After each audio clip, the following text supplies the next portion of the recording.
आम्ही स्वतःच एवढे एन्जॉय करत होतो तिकडे. आम्हालाच मजा यायची. ती लहान लहान मुलं बघून, त्या लिटल चॅम्प्सना बघून खरंच इतकी मजा वाटायची की काय गातात ही मुलं आणि एवढीशी आहेत. बाकी इनोसंट आणि गाताना म्हणजे असं वाटतं की वाह काय म्हणजे पट्टीचे गायक आहेत सगळे. तुला माहिती आहे की नाही त्या लिटल मॉनिटरचं मोदकशी लग्न झालं? हो हो आय नो. आणि मला माहितीच नव्हतं काही म्हणजे मध्ये जे चालू झालं होतं ते मला माहिती नव्हतं. एकदम लग्नाची न्यूज जेव्हा आली तेव्हा मी अवाक झाले होते अक्षरशः. म्हणजे प्रथमेश आणि मुग्धा यांच्याबद्दल आपण बोलतोय.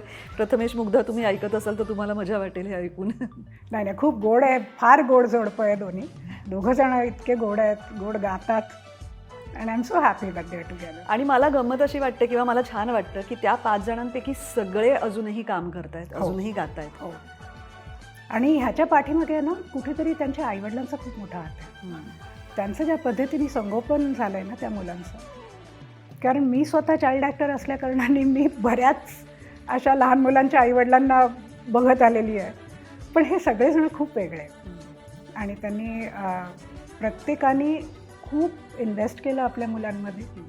आणि दे मेड शुअर की त्यांचं करिअर चालू राहील. मग कुठे त्यांना ब्रेक द्यायला पाहिजे होता मोठे होत असताना तो त्यांनी दिला. कुठे जिकडे पुश करायला पाहिजे होतं ते केलं. So amazing upbringing. Full marks to them.